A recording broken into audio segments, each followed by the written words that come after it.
Vote on account budget పై ఆర్థిక మంత్రి యనమలతో మా ప్రతినిధి పిఎంఆర్ చంద్రశేఖర్ స్పెషల్ ఇంటర్వ్యూ.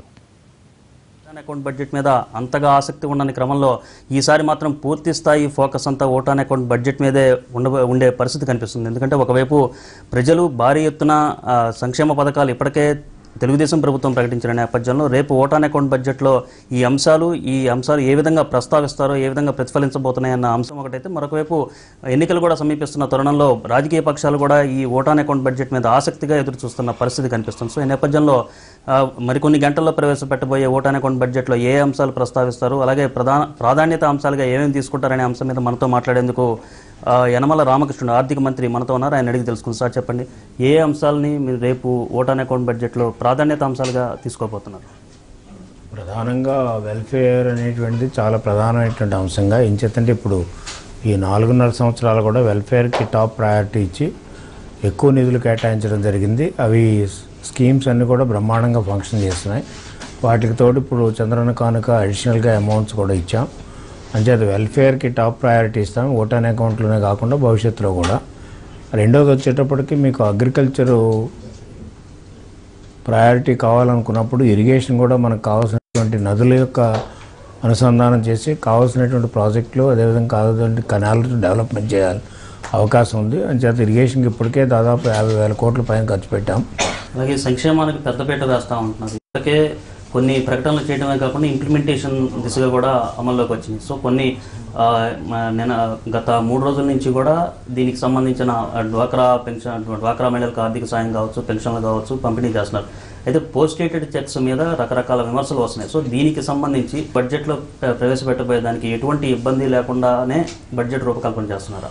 ఏ విధమైనటువంటి ఇబ్బంది ఉండదు. వాళ్ళకి డేటెడ్ చెక్కుల మీద డేట్ వేయడం అనేటువంటి సహజమైనటువంటి రీతి బ్యాంకింగ్ సిస్టంలో. అంచేత ఏంటంటే ఒకవైపు రెవెన్యూ కూడా చూసుకోవాల్సినటువంటి అవసరం ఉంది, మరొకవైపు చెక్ ప్రొడ్యూస్ చేసిన తర్వాత క్యాష్ ఎన్కాష్ అయ్యేటువంటి పరిస్థితి కూడా చూడవలసింది. ఇవన్నీ కూడా క్యాలిక్యులేట్ చేసి ఆ చెక్కులు కూడా ఇవ్వడం జరిగింది. అలాగే నదుల అనుసంధానం కావచ్చు, ఇరిగేషన్కి హై ప్రయారిటీ ఇస్తామంటున్నారు. మరొకవైపు చూసుకుంటుంటే పోలవరం ప్రాజెక్ట్ నిర్మాణానికి సంబంధించి జూన్, జూలై నాటికల్లా గ్రావిటీ ద్వారా నీరు అందించే దిశగా కూడా చర్యలు తీసుకుంటామంటున్నారు. సో ఈ నేపథ్యంలో సంక్షేమానికి భారీ ఎత్తున నిధులు కేటాయించాల్సి వస్తుంది, మరొకవైపు ఇరిగేషన్కి. సో దీన్ని ఏ విధంగా సమన్వయం చేసుకుంటే? పోలవరం కూడా గవర్నమెంట్ ఆఫ్ ఇండియా పూర్తిగా 100% వాళ్ళే భరాయించాలి. కానీ ఇప్పటివరకు మేము 6,000 కోట్ల పైన ఖర్చు పెట్టాం. ఇంకా దానికి దాదాపు ఇంకో 40,000 కోట్ల రూపాయల పైన అవుతుంది. దాంట్లో R&R ఉంది. R&R కూడా చూస్తే అది కూడా హెవీ అమౌంట్స్. ఇవన్నీ కూడా కేంద్ర ప్రభుత్వం పోలవరం ప్రాజెక్టును పూర్తి చేసే దిశలో కనపడడం లేదు. వాళ్ళు తప్పించుకోవడానికి ప్రయత్నం చేస్తున్నారు. ఆ భారం అంతా రాష్ట్ర ప్రభుత్వం మీద వేయటానికి చూస్తున్నారు. అలాగే టీడీపీ అన్న, చంద్రబాబు నాయుడు అన్న, యనమలన్న ఆర్థిక క్రమశిక్షణకు మారుపేరుగా ఉంటారు. కానీ ఈసారి ఈ ప్రభుత్వం వచ్చాక అది తప్పినట్టుగా కనిపిస్తోంది అన్న వాదన ఉంది. దీని మీద ఏమంటారు? తప్పలేదు. తప్పినట్టంటే ఎక్కువ అప్పులు చేస్తున్నారు అనేటువంటిది తప్ప ఎక్కువ అప్పులు ఎక్కడ చేయడానికి కూడా వీలు పడదు. FRBM యాక్ట్ ప్రకారంగా ఉన్నటువంటి లిమిట్స్ ప్రకారంగానే చేస్తున్నాం. ఈరోజు మనకు 3% ఆఫ్ GSTP లిమిట్, అట్లాగే ప్రతి స్టేట్ కూడా 3%, అలాగే కేంద్ర ప్రభుత్వానికి 3% ఆఫ్ GSTP FRBM యాక్ట్ ప్రకారంగా లోన్ తీయాలి. అంటే మనం దాదాపు 8 లక్షల చిల్లర కోట్ల పైన అయితే మన GSTP, దాంట్లో 3% వరకు మనం అప్పు తెచ్చుకోవడానికి అవకాశం ఉంది. తెచ్చుకుంటున్నాం.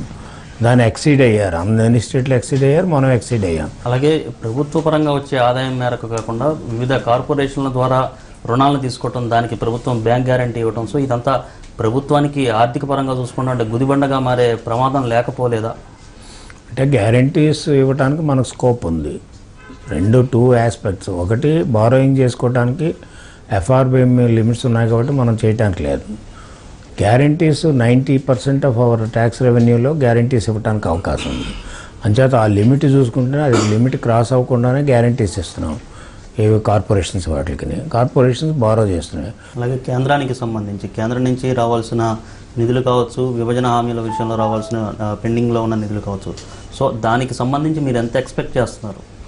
మేము ఎక్స్పెక్ట్ చేయలేదు. మనకు న్యాయపరంగా రావాల్సినటువంటి 1,16,000 కోట్ల రూపాయలు బైఫర్కేషన్ వాళ్ళు రావాల్సినటువంటి వాళ్ళు ఇచ్చినటువంటి ప్రామిస్ కానీ చట్టంలో అవన్నీ కూడా ఎక్స్పెక్ట్ చేస్తున్నాం, అవి డిమాండ్ చేస్తున్నాం, అందుకనే ఫైట్ చేస్తున్నాం. ప్రతిపక్షాల వైపు నుంచి పొలిటికల్గా ఒక కామెంట్ వస్తుంది, ఇప్పుడేదో ఇస్తారు ఎన్నికల ముందు ఓట్లు కొనుగోలు కోసం తరహాలో ఈ తరహా నిధులు ఇస్తున్నారు, కానీ ఎన్నికలు అయిన తర్వాత వీటన్నిటికీ కోత పెట్టేస్తారు అనేది ఒక ప్రచారం.